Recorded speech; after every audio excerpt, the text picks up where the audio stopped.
Contava 16 anos de idade ao falecer-lhe o pai, designado sacerdote de Júpiter. Sob os consulados subsequentes, abandonou Cossúcia, sua mulher, descendente de uma família de cavaleiros, porém muito rica, por ele desposada ao envergar a toga pretexta. Casou-se em seguida com Cornélia, filha de Sina, 4 vezes cônsul, nascendo-lhe, dentro em pouco, uma filha a que deu o nome de Júlia.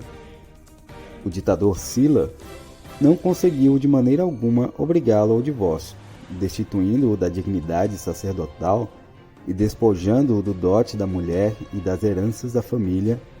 Silas incluiu-o também na lista dos seus adversários.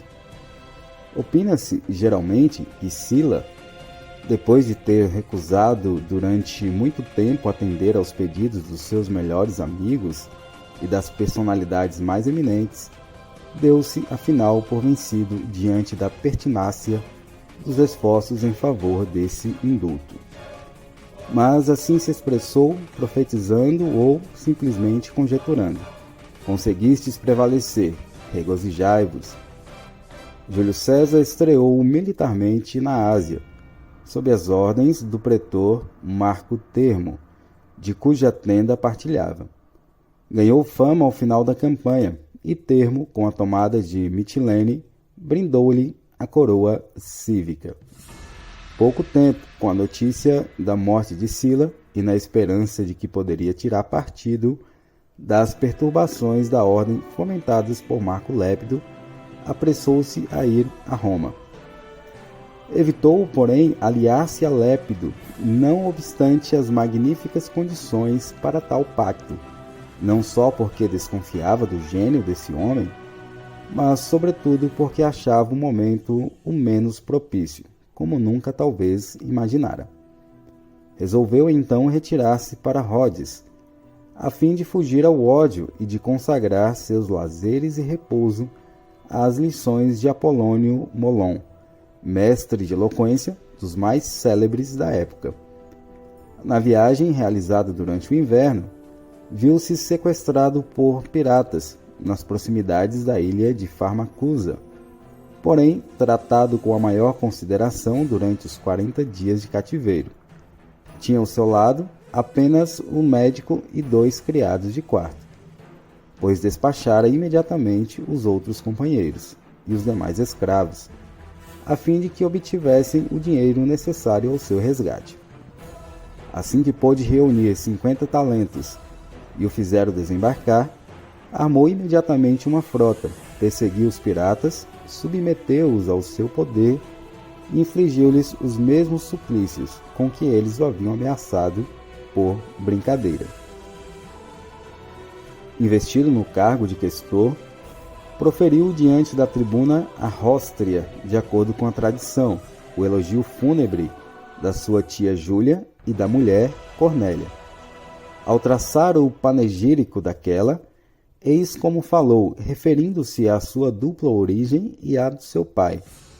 Minha tia Júlia descende de reis por parte da família de sua mãe e por parte da do seu pai. Acha-se ligada aos deuses imortais. A casa real dos Márcios, de onde minha mãe herdou o nome, provém de Anco Márcio. Os Júlios, antepassados da nossa família, descendem de Vênus. Assim, misturam-se à nossa raça a santidade dos reis, que tão poderosa influência exercem sobre os homens, e a majestade dos deuses, que mantêm debaixo da sua autoridade os próprios reis. Certa vez foi a Gades. Nesta cidade encontrou, no templo de Hércules, uma estátua de Alexandre o Grande. Diante dela lamentou-se e confessou-se como que tomado por uma certa pusilanimidade por nada ter ainda feito de memorável, numa idade em que Alexandre já havia subjugado o mundo. Imediatamente pediu uma licença, a fim de procurar em Roma, dentro do mais breve prazo, oportunidade em que pudesse realizar as mais altas façanhas.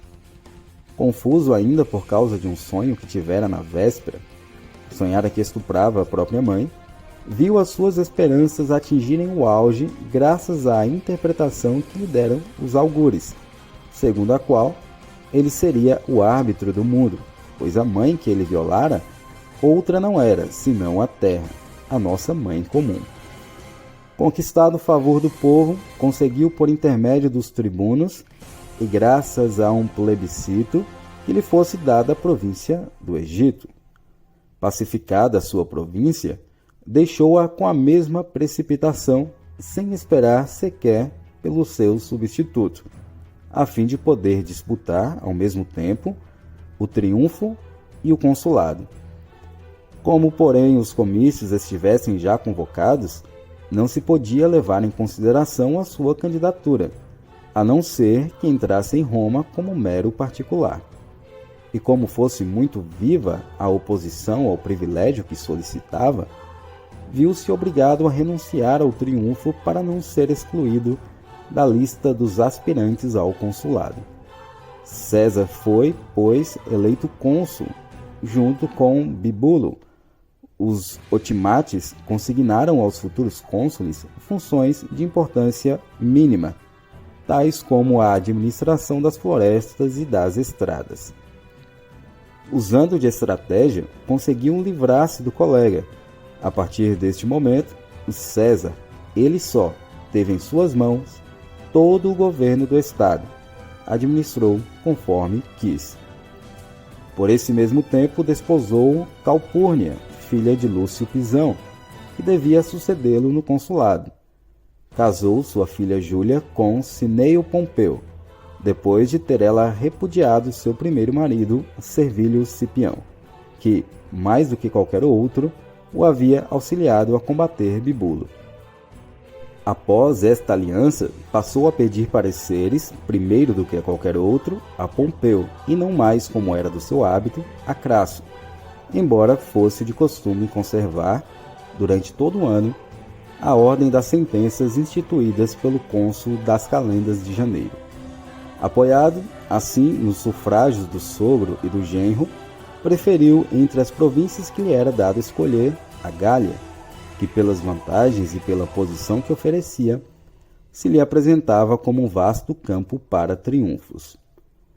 No auge da alegria, não se pôde conter, e passados alguns dias, jactou-se em pleno Senado de haver conseguido atingir a meta de sua ambição, a despeito dos esforços e da choradeira dos seus inimigos.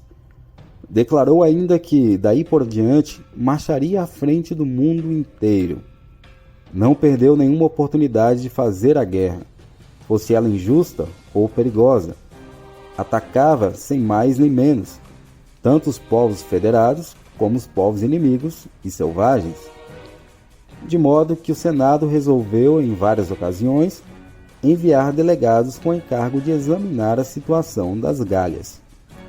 Como, porém, o êxito lhe coroasse os empreendimentos, conseguiu, mais seguidamente e em maior número do que qualquer outro, dias de sacrifícios aos deuses. Eis aqui um pouco mais ou menos de tudo que praticou durante os 9 anos do seu comando.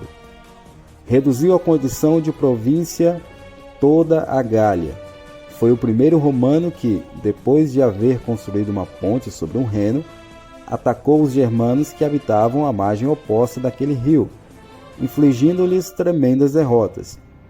Acometeu também os bretões, desconhecidos até então. Desbaratou-os e exigiu-lhes dinheiro e reféns.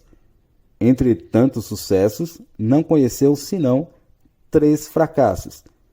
Na Bretanha, onde sua frota quase foi aniquilada por uma violenta tempestade, na Gália, onde diante de Gergóvia foi destroçada uma das suas legiões, e nos confins da Germânia, onde Titúrio e Aurunculeio, seus auxiliares imediatos, foram trucidados numa emboscada. No mesmo espaço de tempo, morreram-lhe primeiramente a mãe, depois a filha, e em seguida o neto. Não tinha como propósito abandonar tão cedo a sua província, mormente no momento em que a guerra não havia absolutamente terminado. Para estreitar mais ainda os liames de parentesco e de afeto que o ligavam a Pompeu, ofereceu-lhe de presente Otávia, sobrinha da sua irmã casada com Caio Marcelo, e, em troca, pediu-lhe em casamento a filha que estava destinada a Fausto Sila. Todos que dele se cercavam, inclusive muitos membros do Senado, eram seus devedores. Não usava de menor solicitude para se unir aos reis e às províncias do universo inteiro. A uns oferecia como regalo milhares de cativos, a outros enviava tropas auxiliares para onde e quando quisessem, sem pedir licença nem ao Senado, nem ao povo. Além disso, ornava de monumentos notáveis as cidades mais poderosas da Itália, das Gálias, da Espanha, da Ásia e da Grécia. Por fim, todo mundo começava a espantar-se e a perguntar-se até que ponto chegariam tais manobras, quando o cônsul Marco Cláudio anunciou, num edito, que ia se ocupar da salvação da República, pois propusera ao Senado dar, antes do tempo, um sucessor a César, alegando que a guerra cedera lugar à paz e que, portanto, se devia licenciar o exército vitorioso. César resistiu com toda a força de que era capaz. César disse então: vamos para onde nos chamam os prodígios dos deuses e a iniquidade dos nossos inimigos. A sorte está lançada. E assim seu exército transpôs o rio, recebeu os tribunos do povo que, expulsos de Roma, vieram até onde ele se encontrava, e, à frente das tropas em formatura, chorando e dilacerando as vestes no peito, apelou para a fidelidade dos seus soldados. Em vão se procurou impedir-lhe por todos os meios a passagem. Tomou o caminho de Roma. Aqui, depois de ter convocado os senadores para que deliberassem a respeito dos negócios da República, apossou-se das melhores forças de Pompeu, que se encontravam na Espanha. Passou pela Macedônia e assediou Pompeu durante quase 4 meses, construindo formidáveis fortificações. Ao fim, derrotou-o na Batalha de Farsália, perseguindo-o na fuga até Alexandria, onde teve conhecimento da sua morte. Ao perceber que o rei Ptolomeu também lhe armava ciladas, iniciou contra este monarca uma guerra dificílima, dada a posição em que se encontrava e a estação reinante. Assaltara dentro de suas próprias muralhas um inimigo mais bem abastecido e mais forte, ao passo que ele mesmo, além de carecer de tudo, se encontrava ainda privado de todo e qualquer apoio. Vencedor, deu o reino do Egito a Cleópatra e ao seu irmão mais moço, porque temia transformá-lo numa província que, nas mãos de um governador demasiadamente violento, se tornasse motivo revolucionário. Pessoalmente, combateu sempre com a maior felicidade, sem que a fortuna jamais lhe tivesse apresentado indecisamente, exceto 2 vezes, uma em Dyrrachium, onde na retirada, ao ver que Pompeu não o perseguia, exclamou que esse general não sabia vencer. Outra no último prélio que travou na Espanha, onde seu desespero foi tanto que chegou a pensar em suicidar-se. No seu triunfo do Ponto, mandou inscrever nos troféus estas 3 palavras: vim, vi, venci, as quais, ao invés de caracterizarem, como as outras, apenas as façanhas bélicas, significavam, antes de tudo, a celeridade com que levar a cabo a expedição. Voltando-se depois para a reorganização da República, César corrigiu o calendário. Era tal o estado de desordem que o deixara o abuso das intercalações cometidas pelos pontífices desde longa data, que nem as festas das colheitas coincidiam com o verão, nem a das vindimas com o outono. Regulou o ano de acordo com o curso do Sol, de maneira a durar 365 dias, suprimindo o mês intercalar, e ajuntou um dia a todos os períodos de 4 anos.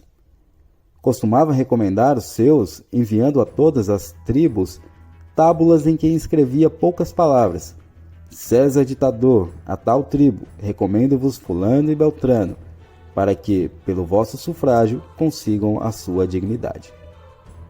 Era, ao que se afirma, de alta estatura, tez branca, membros bem torneados, rosto não muito cheio, olhos negros e vivos, saúde vigorosa. Entretanto, já no fim da vida, sentira-se presa de súbitos desmaios e terríveis pesadelos. Fora, ainda no exercício das suas funções, acometido de 2 crises de epilepsia. Dispensava um cuidado escrupuloso ao corpo. Não só mandava cortar os cabelos e raspar a barba, mas também depilá-lo, pelo que se viu censurado por certas pessoas. Como não se conformasse com a iniquidade da sua calvície, e por mais de uma vez o expusera ao escárnio dos seus detratores, adquirira o hábito de puxar para a testa os poucos cabelos que lhe ficaram. De todas as honorificências que foram conferidas pelo Senado e pelo povo, nenhuma outra aceitou e exerceu com maior boa vontade, senão a que lhe outorgava o direito de ostentar sempre uma coroa de louros.